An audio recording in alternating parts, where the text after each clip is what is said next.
বহাগতে আহিলে কালি পৰহি ৰাতি একে ৰাতিয়ে সাগৰ বনি গ'ল এতিয়া ঘৰ দুৱাৰ এখন গৰুমহ বন্ধা ঘৰ দুৱাৰ ডুবি গৈছে আৰু গৰুমহ থবলৈ একেবাৰে উপায় এখন পানী দুনিয়ে আপোনাৰ একদম ইপাৰ পায়ে চালি তালি ভাঙি আনি আপোনাৰ ইয়াত আলি কাষত মানে তৰিবলগীয়া হৈছে বাৰিষা যি অৱস্থা এই অৱস্থাটো দেখালোঁ পৰিৱেশটো দেখালোঁ আৰু মই আমাৰ গাঁৱৰে এজন যুৱক তেওঁ বৰ্তমান বিবাহিত তেখেতৰ কণ্ঠ ইমানে সুন্দৰ মই তেখেতৰ আজি বাৰিষাত তেখেতৰ কণ্ঠেৰে গীত শুনিব আহিছোঁ আৰু আপোনালোকক গাঁও বয়সতে ঘৰ হয় পানী হয় কি কৰে বাৰু আপুনি মই এনেই খেতি বাতি কৰোঁ হয় আজি এই বাৰিষা বতৰত যিহেতু বৰ্তমান দেখিছে ৰাইজে দেখিছে বা আমি সকলোৱে দেখিছোঁ মানে আমাৰ মিচিং মানুহৰ যি ঘৰ চাং থাকে চাঙৰ ওচৰত পানী পাই গৈছে গতিকে এনে পৰিস্থিতিত আপুনিতো খেতি কৰিব নোৱাৰে বা আপুনি ধৰি লওক অন্যান্য সিটো কাম কৰিব নোৱাৰে চ' এতিয়া আপুনি কেনেকৈ এই দিন কটাব মানে এই বাৰিষাকেইদিন কি কৰিব লাগিব জাল জুই পাতিব লাগিব মাছ পুঠি পালে খাব পৰা হ'ব নহ'লে গাঁৱত বয়খোৱা গাঁৱত আৰু য'ত হৈছে আমাৰ গোলাঘাট ডিষ্ট্ৰিক্টৰ অন্তৰ্গত এখন গাঁও একেবাৰে ভিতৰৰ গাঁও মই ইতিমধ্যে দেখাইছোঁ আমাৰ ৰাস্তাটো পৰিৱেশ দেখাইছোঁ আৰু চাৰিওফালে আচলতে বাৰিষা হৈ আছে অকল আমাৰ গাঁৱতে নহয় গোটেই অঞ্চলত বাৰিষা হৈছে আৰু মই আচলতে ভিডিঅ'টো এইটো কাৰণে কৰিলোঁ যিহেতু আমাৰ এই অঞ্চলত এজন ভাল মানে কণ্ঠ থকা এজন মোৰ দাদা হয় তেখেতৰ আচলতে বাৰিষা কেইদিনত যিহেতু বাকী কেইদিনত তেওঁ কামত ব্যস্ত হৈ থাকে গতিকে এই বাৰিষা দিনতে তেখেতক লগ পাইছোঁ গতিকে তেখেতৰ কণ্ঠেৰে আমি গীত শুনাবৰ কাৰণে চেষ্টা কৰিছোঁ আমাৰ কেমেৰামেনক অলপ আগলৈ আহিবলৈ চেষ্টা কৰিছোঁ আমাৰ দাদা এটা প্ৰথমতে আমি মিচিঙত ব্ৰহ্মপুত্ৰ পানী আহিলে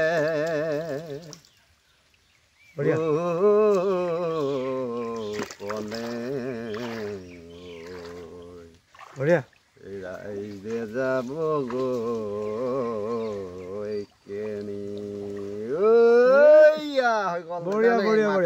সুন্দৰ এটা একদম মণিতম ধুনীয়াকৈ গীত গাইছে আৰু ইয়াৰ পিছত আমি এতিয়া সুধিব বিচাৰিম যিহেতু মানে তেওঁলোকৰ থাকিবলৈ জেগা নোহোৱা হৈ গৈছে গতিকে এই ক্ষেত্ৰত আপুনি কি ক'ব বিচাৰে চৰকাৰক মানে বিশেষকৈ কি ক'ব বিচাৰে চৰকাৰক কি কবি এতিয়া আলিটো চাপৰ কৰিলে হয় আমাৰ মতে আলিটো আৰু ওখ হ'ব লাগে মানে ওখ হ'লে মানে আমাৰ ইয়াতে আলিতে আচলতে ৰাখিবলৈ সুবিধা হয় আৰু দেখিছে আমাৰ চাৰিওফালে আৰু এতিয়া আমাৰ কম পানী হৈ আছে ইয়াৰ পিছত হয়তো আমাৰ ইয়াতকৈ ডাঙৰ পানী হ'ব পাৰে ডাঙৰ পানী হৈ বুৰি যাবলৈ তেনে অৱস্থাত আপোনালোকৰ গৰু ছাগলী বা হাঁহ কুকুৰা ইত্যাদি ক'ত ৰখাৰ কথা চিন্তা কৰিছে এতিয়া আমাৰ চিধা সেইফালে পাহাৰ নিবলগীয়া হয় পাহাৰ মানে কোন জেগা নুমলীগড় এই চাইডত নিবলগীয়া হয় নিশ্চয় আপোনালোকক দেখাইছোঁ এইটো আমাৰ প্ৰায় 20 বছৰ আগতে এনেকুৱা ধৰণৰ পৰিস্থিতি হৈছিল যে যেতিয়া আমাৰ বাৰিষা আহে তেতিয়া আমাৰ গাঁৱৰ অঞ্চলৰ বিশেষকৈ দ অঞ্চলৰ ব্যক্তিসকলে তেওঁলোকৰ নিজৰ সাৰ সম্পত্তি যেনে গৰু ছাগলী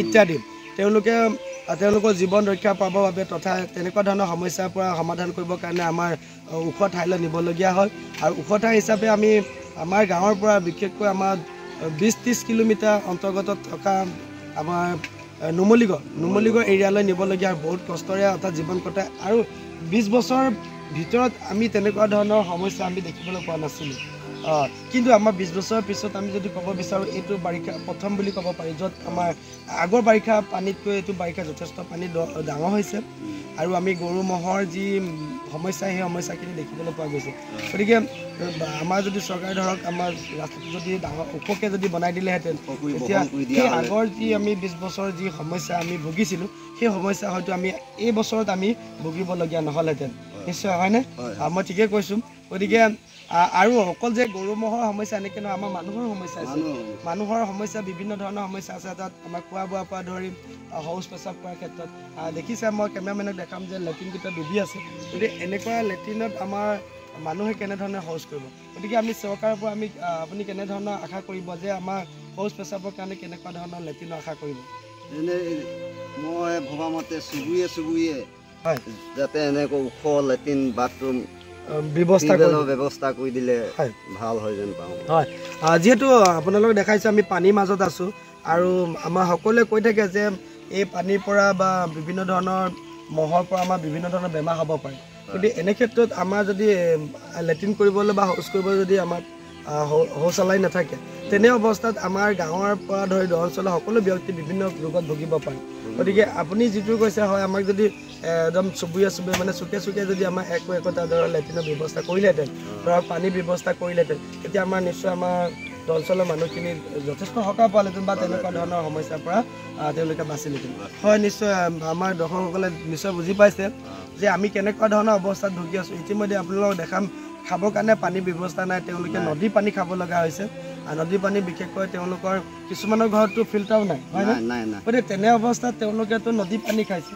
গতিকে এই নদীৰ পানী খাওঁতে কেনেকুৱা ধৰণৰ সমস্যা হৈছে বুলি আপুনি অনুভৱ কৰিছে? সমস্যা কি মানুহ বেমাৰ কমা বেছি হৈছে। হয়, নিশ্চয়। তাৰপৰা এনে চৰকাৰে যদি গাঁৱত এই সৰু সুৰা এই চিকিৎসালয় হয় নিশ্চয় দিব পাৰিলে মানে আৰু যথেষ্ট আমি সকাহ পাম। নিশ্চয় আপোনালোকে গম পাইছে যে আমাৰ গাঁৱত যথেষ্টখিনি অসুবিধা আছে আৰু ৰাস্তা বহুত দূৰ। আমি যিহেতু হস্পিটেল যাবৰ কাৰণে আমাৰ 15-20 কিলোমিটাৰ যাব লাগিব। গতিকে দাদাৰ জৰিয়তে আমিও ৰিকুৱেষ্ট কৰিম আমি চৰকাৰক, আমাক যদি এটা চাব চেণ্টাৰ যদি কাষতে আমাৰ যদি গাঁৱতে যদি গাঁৱত নহ'লে আমাৰ ওচৰৰ গাঁৱত যদিও প্ৰতিষ্ঠা কৰি দিয়ে, বৰপাকত ধৰক বা আমাৰ গাঁৱৰ একদম ইমূৰত যদি প্ৰতিষ্ঠা কৰি দিয়ে, নিশ্চয় আমাৰ স্বাস্থ্যজনিত যিখিনি ৰোগৰ পৰা আমাৰ পৰিত্ৰাণ পাব বুলি আমি আশা কৰিছোঁ। আৰু যিহেতু আমাৰ বাৰিষা বতৰত যথেষ্ট কষ্ট হয়, কাৰোবাৰতো নাও নাথাকে, গতিকে তেনেকুৱা মানুহখিনি চিকিৎসালয় কেনেধৰণে যাব, গতিকে নিশ্চয় অসুবিধা হ'ব। চ' আমি ভিডিঅ' যোগেদি আমি চৰকাৰলৈ এইটোৱে ৰিকুৱেষ্ট কৰিম যে আমাৰ গাঁৱত একোটা চুকে চুকে শৌচালয় ব্যৱস্থা কৰি দিব, য'ত আমাৰ টিউবৱেলো থাকিব আৰু লগতে এটা আমাৰ চাব চেণ্টাৰ ব্যৱস্থা কৰি দিলে নিশ্চয় আমাৰ গাঁৱৰ মানুহ সুখী হ'ব বুলি আমি ভাবিছোঁ। শেষত আপোনাৰ পৰা বিহু গীত এটা শুনিব চেষ্টা কৰিম। বিহু গীত এটা একদম মনলৈ যিটো আহিছে মানে বাৰিষা সময়ত মনলৈ আহি থকা কওঁতে মনত প্ৰায় নপৰে, বয়সো হ'ল। নিশ্চয় গান চান এতিয়া বৰ্তমান মুহূৰ্তত যি গীত আহিছে সেইটোকে আমাক শুনাবলৈ দৰ্শকক। যোৱা বেলি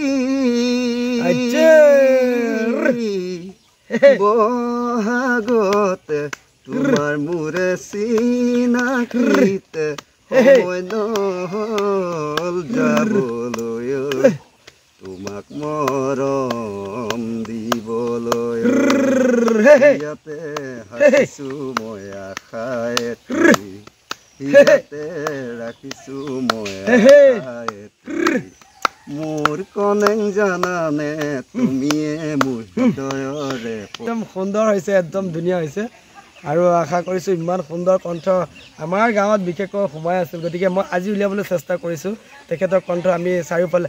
অৱশ্যে তেখেতে কোনো প্ৰিপেৰেশ্যন নাই, মই পুনৰবাৰ জনাইছোঁ। মই হঠাতে তেখেতক ক'লোঁ যে ভিডিঅ' এটা কৰোঁ আৰু তেখেতে ওলাই আহিলে আৰু তাৰ কাৰণে ধন্যবাদ জনাইছোঁ।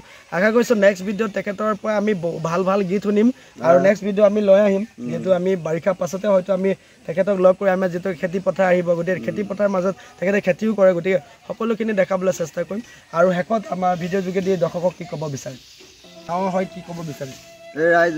ৰাইজৰ এয়া বানপানী অৱস্থা, ৰাইজক যাতে চৰকাৰে সা সুবিধা দিয়ে। মই যি চাব চেণ্টাৰৰ কথা ক'লোঁ, শৌচালয়ৰ কথা ক'লোঁ, হয় এইবোৰ ওখ ওখকৈ যাতে বনাই দিলে আমি বহুত কথা এজন পাইছোঁ। তেখেতে বাৰিষাৰ বিষয়ত কি ক'ব কওক?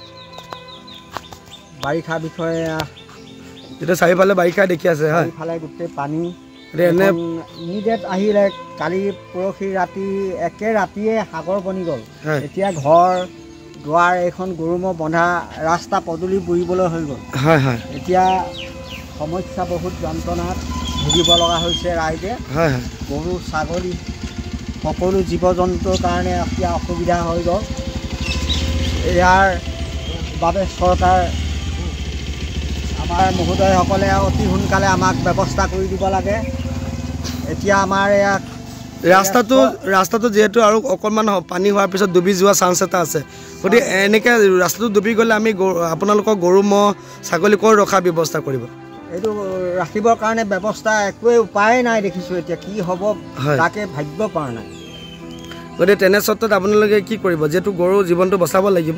বচাব লাগিব। এতিয়া পাৰিলে আমি ওখ ঠাই বিচাৰি নিব লাগিব। ওখ ঠাই মানে নুমলীগড় বিহৰা এনেকুৱা ছাইডে নিব। হয় হয় নিশ্চয়। গতিকে তালৈ নিবলৈতো যথেষ্ট কষ্ট হ'ব আৰু আপোনালোকৰ গতিকে এই কষ্টখিনি সমাধান কৰিবৰ কাৰণে চৰকাৰক কি ক'ব বিচাৰে? চৰকাৰক মুঠতে ক'ব বিচাৰিছোঁ, মুঠতে আমাৰ মুখ্যমন্ত্ৰী মহোদয়ে অতি সোনকালে আমাক বিহিত ব্যৱস্থা কৰি দিব লাগে। আৰু যিটো ৰাস্তা আমাৰ এতিয়া পকীপথ বনাই আছিলে তাত এটা কালভাৰ দিছিলে, কালভাৰটো এতিয়া নিবলৈ হৈ আছে। সেইটো আগতীয়াকৈ পকা নহ'ল। এতিয়া সেইটো ৰাস্তাটো ছিগি গ'লেতো আৰু আমাৰ অহা যোৱা কৰা যান বাহনৰ বিৰাট অসুবিধা হয়। আমি বাৰিষা দেখিছে চাঙৰ ওচৰত পাব হৈ গ'ল আৰু তেওঁলোকে চাৰিওফালে পানী দেখিছোঁ আৰু ৰাস্তালৈকে যথেষ্ট পানী হৈ আছে। তেওঁলোকে যাবলৈ অসুবিধা হৈছে। মই দেখাবলৈ চেষ্টা কৰিছোঁ, এনেকৈ পানী দি যাব লগা হৈছে। কেনেধৰণৰ সমস্যা হৈছে কোৱা? আমাৰ বাৰিষা একেবাৰে ঘৰ দুৱাৰ ডুবি গৈছে আৰু গৰু ম'হ থ'বলৈ একেবাৰে উপায় বুদ্ধি নাইকিয়া হৈছে। আমাৰ বহুত অসুবিধা হৈছে। সকলে কিবা এটা বিবেচনা কৰিব লাগে। হয় নিশ্চয়। পানীৰ মাজতে আমি আচলতে মানুহখিনি এনেকৈ আছে। গতিকে চৰকাৰৰ পৰা কি আশা কৰিব? চৰকাৰৰ পৰা ছাৰসকলে কি দিয়ে? এতিয়া বানপানী হৈছে, আমি চাঙৰ ওপৰত চাং পাতি আছোঁ। ছাৰসকলে কি কৰে? কি ক'ব, মুঠতে এখন পানী দুনিয়ে আপোনাৰ একদম ইপাৰ পায়ে চালি তালি ভাঙি আনি আপোনাৰ ইয়াত আলি কাষত মানে তৰিবলগীয়া হৈছে। গৰু ইয়াত চব বোকাই পানী বান্ধিবলগীয়া হৈছে। তাৰ বাদে অহা যোৱা ৰাস্তা পদূলি অসুবিধা, বোকা পানী জোকে খাইছে পোকে খাইছে। আপোনাৰ একদম বহুত কষ্টত আছোঁ আৰু। হয় নিশ্চয়। যিহেতু আমাৰ যিকেইজনে ইতিমধ্যে আমাৰ ভিডিঅ'ত মানে যোগেদি তেওঁলোকে চৰকাৰৰ পৰা অনুৰোধ কৰিছে, গতিকে আপুনিও কি অনুৰোধ কৰিব? চৰকাৰলৈ কি অনুৰোধ কৰিব? চৰকাৰলৈ আপোনাৰ এইটোৱে অনুৰোধ কৰিবলগীয়া হৈছে যাতে আমাৰ এই বানপানীৰ পৰা আমাক সুবিধা দিয়ে, যাতে আমি অসুবিধাত নপৰোঁ। সেইটো কাৰণে আপোনাৰ হিমন্ত বিশ্ব শৰ্মা ছাৰলৈ আমি অনুৰোধ কৰিছোঁ যাতে আমাক এই দহ অঞ্চলৰ মানুহখিনিক যাতে আমাক সুবিধা দিয়ে। হয় নিশ্চয়। আপোনালোকে গম পাইছে, আমি দাদাক ধন্যবাদ জনাইছোঁ। নিশ্চয় আপোনালোকে গম পাইছে। আমি এইফালে দেখাবলৈ চেষ্টা কৰিম, আমাৰ কেমেৰামেনক দেখাম। আমি এতিয়া যিহেতু ৰাস্তাটো দেখাবলৈ চেষ্টা কৰিম। ৰাস্তাটো যথেষ্ট আৰু ইফালে পানী আছে আৰু পানী দেখাই আছোঁ আপোনালোকক। মই বৰ্তমান নিজৰ গাঁৱতে আছোঁ, বৰকা গাঁৱত, আৰু সমগ্ৰ পৰিৱেশটো দেখাই আছোঁ। দাদা এজনে যি ক'লে হয়, আমাক সঁচাকৈ একোটা আমাৰ চুকে চুকে এটা শৌচালয় ব্যৱস্থা কৰি দিলে আমাৰ গাঁৱৰ মানুহখিনি যথেষ্ট উপকৃত হ'ব। আৰু লগতে এটা চাব চেণ্টাৰ দাবী কৰিছে। গতিকে আপোনালোকক এই ভিডিঅ'ৰ যোগেদি এটাই ৰিকুৱেষ্ট কৰিম, যাতে আমাৰ গাঁৱত নহ'লেও ওচৰৰ গাঁৱৰ কিনাৰতে এটা যদি চাব চেণ্টাৰ ব্যৱস্থা কৰি দিয়ে, আমাৰ গাঁৱত কৰিলে বিশেষ সুবিধা হ'ব। যিহেতু আমি গাঁৱৰ পৰা আমি হস্পিটেল যাবলৈ হ'লে আমি প্ৰায় 20 কিলোমিটাৰ যাব লাগে। গতিকে তেনে ক্ষেত্ৰত বৰ্তমান বাৰিষা অৱস্থাত যথেষ্ট অসুবিধা হয়। যিহেতু কাৰোবাৰ ঘৰত নাও নাথাকে, কাৰোবাৰ গাড়ী নাই, কাৰোবাৰ মটৰ নাই, সকলোখিনি অসুবিধা আছে। গতিকে এনেকুৱা পৰিস্থিতিত হস্পিটেল হঠাতে যোৱা বা এমাৰ্জেঞ্চিত যোৱা যথেষ্ট অসুবিধা হ'ব, যাৰ কাৰণে আমাৰ মৃত্যুমুখত পৰা যথেষ্ট উদাহৰণো আছে। ইয়াৰ 20 বছৰ আগতে আমাৰ যথেষ্টখিনি অসুবিধা হৈছিল। বাৰিষাত বহু মানুহ মৃত্যু হৈছে। গতিকে এই বছৰ যাতে তেনেকুৱা নহওক, আমি ভগৱানৰ ওচৰত আমি প্ৰাৰ্থনা কৰিছোঁ। আৰু আমাৰ যাতে এই বছৰৰ পৰা অহা বছৰলৈ বা প্ৰতি আমাৰ যুগে যুগে ধৰি যাতে সেনেকুৱা ধৰণৰ সমস্যা আমাৰ পিছৰ প্ৰজন্মও যাতে তেনেকুৱা ধৰণৰ সমস্যা নুভোগে, তাৰ কাৰণে আমাৰ এই ব্যৱস্থাটো কৰি দিলে আমি সুখী হ'ম। আৰু শেষত পুনৰবাৰ আমি এটাই দাবী আমাৰ, যে আমাক শৌচালয় ব্যৱস্থা আৰু স্বাস্থ্য কেন্দ্ৰ চাব চেণ্টাৰ এটা বঢ়াই দিলে আমি বহুত সুখী হ'ম। আৰু এই মেছেজ আপোনালোকলৈ পঠালে ধন্যবাদ।